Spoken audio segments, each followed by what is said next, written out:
नमस्कार दोस्तों, बहादुरगढ़ का एक बच्चा कुणाल शर्मा की कहानी पिछले कई दिन से चर्चा में है और इसका कारण ये है कि कुणाल के जो परिजन हैं वो ये मानकर चल रहे थे, दिल्ली के हॉस्पिटल से उनको जवाब मिल चुका था कि ये बच्चा अब दुनिया में शायद सरवाइव नहीं कर पाएगा। इसके बाद उस बच्चे को रोहतक के कोइनस हॉस्पिटल में लाया गया और आज संयोग से वो डॉक्टर हमारे साथ हैं जिन्होंने कुणाल शर्मा को ये दोबारा जिंदगी देने का काम किया है। आज हम डॉक्टर वरुण नरवाल से पूछेंगे कि कैसे कुणाल का इलाज किया, उसकी दिक्कतें उसमें क्या क्या थी और ये कैसे संभव हो पाया। डॉक्टर साहब, आपका स्वागत है। हाँ जी, धन्यवाद आपका। और मैं दर्शकों को ये बताना चाहूँगा कि कुणाल 6 साल का जो बच्चा था, दिल्ली में उसका शुरू में इलाज चला जी, और उसके बाद डॉक्टरों ने शायद ये कहा कि बच्चे की हालत बहुत गंभीर है और ये इसका बचना मुश्किल लग रहा है, तो उसके माँ बाप उसे बहादुरगढ़ वापस लेकर आए जी। और बहादुरगढ़ से डॉक्टर साहब हैं जो पीडियाट्रिक के, उनने मुझसे रात को बात की और फिर मैंने उसके फादर से बात करके बच्चे को काइनोस में शिफ्ट कराया जी। और जब बच्चा काइनोस पहुंचा तो इमरजेंसी में आईसीयू की टीम द्वारा अटेंड किया गया। बच्चे की हालत वाकई में बहुत गंभीर थी। अच्छा। और हमने माँ बाप को यही बताया कि 10-15% उम्मीद है बचने के इस स्थिति में। जी।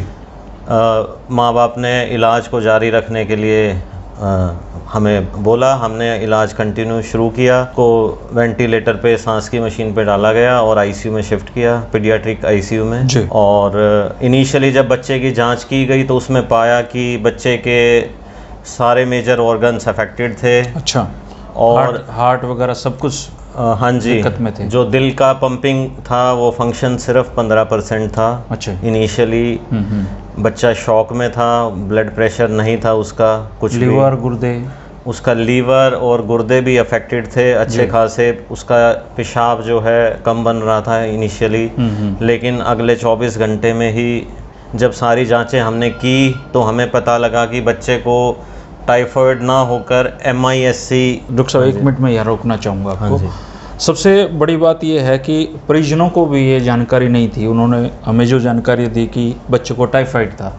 अब आप एक नई चीज़ का नाम ले रहे हैं, MIS-C, तो मैं चाहूँगा कि आप हमारे दर्शकों को ये बताइए MIS-C है क्या। MIS-C जो है, इसकी फुल फॉर्म है multi system inflammatory syndrome in children. और ये इसकी जो लहर है, ये जो केसेस सामने आ रहे हैं, जो कोविड के जो केसेस हैं, कोरोना के जी। बच्चों में ज़्यादातर केसेस में ये सामने आया है कि बच्चों में जो भी कोविड इन्फेक्शन हो रही है वो उस समय वो ज़्यादातर एसिम्प्टोमेटिक रहते हैं, उनमें लक्षण नहीं आते या हल्का फुल्का बुखार या खांसी जुकाम होता है। लेकिन उसके 4 से 6 हफ्ते बाद बच्चे अस्पताल में आते हैं विभिन्न लक्षणों के साथ, जिनमें बुखार आना, तेज़ बुखार आना, उल्टी होना, पेट दर्द होना और ये कंटिन्यूस सिम्टम उसके बाद बनते हैं। हाँ जी, 4 से 6 हफ्ते बाद कोविड की इन्फेक्शन के 4 से 6 हफ्ते बाद। तो परिजन भी ये नहीं समझ पाते या रूटीन में जो डॉक्टर हैं वो भी ये नहीं समझ पाते होंगे कि ये बीमारी, हाँ जी, बिल्कुल कोविड की बीमारी है। बिल्कुल।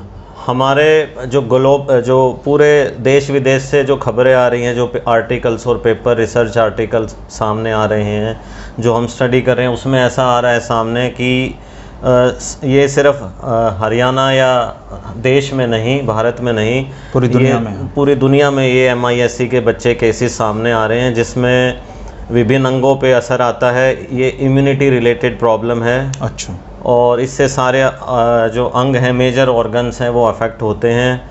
और स्पेशली जो हार्ट है, उसकी जो हार्ट की जो वेसल्स होती हैं, धमनी होती है, उनमें सूजन आती है, जिससे हार्ट की पंपिंग कम हो जाती है, जो कि जानलेवा होती है। लेकिन टाइमली डायग्नोस बनाने में और प्रॉपर सही तरीके से इलाज करने पे रिकवरी भी बहुत अच्छी होती है। अच्छा डॉक्टर साहब, इस तरह के जो बच्चे होते हैं वो ये तो आप मान के ही चलते हैं कि ये क्रिटिकल पोजीशन पे है और उसके बचने के जो चांसेस हैं वो 10-15% ही रहते हैं। तो आप दर्शकों को ये बताइए कि ऐसे समय में पेरेंट्स इस कैसे जागरूक हों, उनको कैसे पता चले कि बच्चे में ये सिम्टम्स आ रहे हैं तो इनको अब इस तरह के इलाज की ज़रूरत है। क्योंकि आमतौर पे ये होता है कि हम घर के अगल बगल में कहीं डॉक्टर को दिखाने लग जाते हैं, दवाइयाँ लेने जाते हैं और फिर ये हालत आ जाती है। ये आपने बिल्कुल सही सवाल पूछा। सबसे पहले तो अगर हम MIS-C की ही बात करें तो अगर घर में आपकी कोई भी ऐसी हिस्ट्री है कि बड़ों को कोविड हुआ, अच्छा, लेकिन कई बार ऐसा लगता है कि बच्चों में, जैसे मैंने अभी बताया, लक्षण नहीं आते, तो 4 से 6 हफ्ते बाद अगर बच्चे में बुखार, उल्टी, पेट दर्द के लक्षण आ रहे हैं तो नज़दीकी डॉक्टर से सलाह लें, उसकी कोविड एंटीबॉडी जांच कराएं। अच्छा, और MIS-C के लिए कुछ और जांच हैं वो करें, जैसे कि हमने कुणाल के केस में किया, वो सारे टेस्ट पॉजिटिव आए, उसकी कोविड एंटीबॉडी भी पॉजिटिव थी। अच्छा। तो ऐसे बच्चे अगर जिनके उसकी इको भी कराएं। अच्छा। अगर ऐसे लक्षण लग रहे हैं हमें कि हार्ट पे असर आ सकता है तो ये टेस्ट कराने ये सारी चीज़ें ज़रूरी हैं ताकि हमें टाइमली पता लगे। और बच्चे को अगर सांस तेज़ चल रही है उसकी और सांस लेने में तकलीफ़ हो रही है कोविड के 4 से 6 हफ्ते बाद, तो ये भी एक हार्ट फेलियर का साइन होता है जो कि दर्शाता है कि हार्ट की पंपिंग पे शायद असर आ रहा है। अच्छा डॉक्टर साहब, डॉक्टर वरुण नरवाल जी बच्चों के जो क्रिटिकल केसेस हैं उनको ही डील करते हैं, तो डॉक्टर साहब एक बार ये बताइए कि इस जो कोरोना काल था जिसकी सेकंड वेव अभी चल रही है, इसमें आपके पास इस तरह के बच्चे कितने आए हैं और उनका रिकवरी रेट क्या है? हाँ जी, ऐसे अभी तक हमारे पास 13 बच्चे आए हैं जो पिछले 2 महीने में आए हैं, 2 से 4 महीने के लगभग, और सभी के सभी बच्चे लगभग 4 से 6 हफ्ते बाद हमारे पास आए। और ज़्यादातर केसेस में माँ बाप को ये अंदेशा भी नहीं था कि इनको कोविड हुआ था, ज़्यादातर बच्चों में लक्षण नहीं थे। हाँ, कुछ बच्चे जो थे जिनमें कोविड की हिस्ट्री थी, जब एंटीबॉडी कराई गई उनकी कोविड की और बाकी जांच कराई तो सामने आया कि उनमें MIS-C है। कुछ बच्चे स्थिर स्थिति में थे जिनको वार्ड में मैनेज किया गया, लेकिन 13 में से 7 बच्चे ऐसे थे जिनको क्रिटिकल केयर की नीड थी, ICU में एडमिट हुए। उनमें से 7 में से 6 बच्चे हमने प्रॉपर वेंटिलेटर पे डाले। एक बच्चे को जो NIV बोला जाता है, non invasive ventilation BiPAP support पे रखा, और सभी बच्चे अभी तक ICU, पीडियाट्रिक ICU वाले भी और वार्ड वाले भी सही ठीक होकर अपने घर में स्वास्थ्य लाभ ले रहे हैं। अच्छा डॉक्टर साहब, अभी जो जिसका अंदेशा जताया जा रहा है कि कोरोना की 3rd वेव भी आ सकती है और वो बच्चों को अपने ज़्यादा अटैक करेगी या बच्चों को ज़्यादा प्रभावित कर सकती है, तो उसमें क्या यही वाली बीमारी उनको ज़्यादा अटैक करेगी? बिल्कुल, आपने ये भी एक जायज़ सवाल है। जैसे हमने पहली और दूसरी वेव में देखा, बच्चों के अंदर कोविड का असर कम देखने को मिला है। अच्छा। बहुत ही कम बच्चे हैं जिनमें ज़्यादा सीवियर बीमारी हुई या मोर्टेलिटी हुई, डेथ हुई।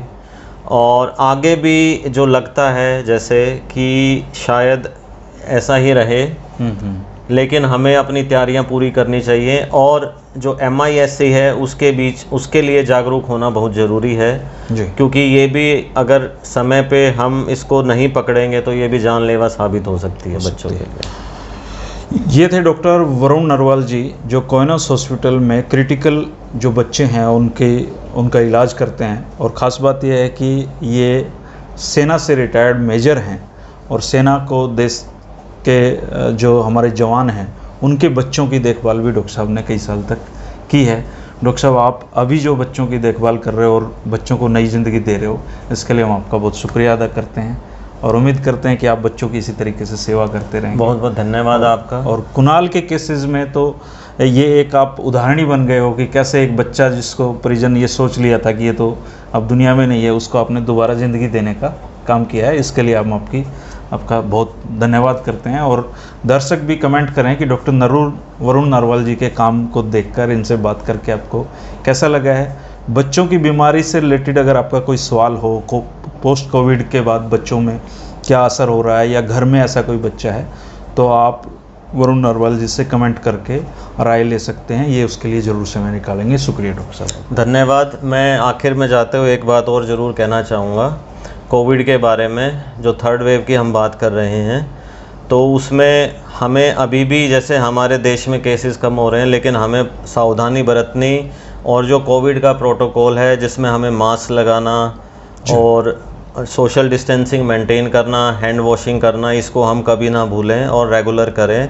इसी से हम थर्ड वेव से बच सकते हैं। और एक बात मैं ये कहना चाहूँगा कि क्रिटिकल केयर में एक टीम वर्क की बहुत ज़रूरत है। तो हमारे कायनोस अस्पताल की जो आईसीयू की क्रिटिकल केयर की टीम है, उसका पूरा योगदान। उसने पूरा योगदान दिया और जी जान से बच्चे को बचाने के लिए कोशिश की, और जिसका रिज़ल्ट हमारे सामने है। शुक्रिया। धन्यवाद। नमस्कार।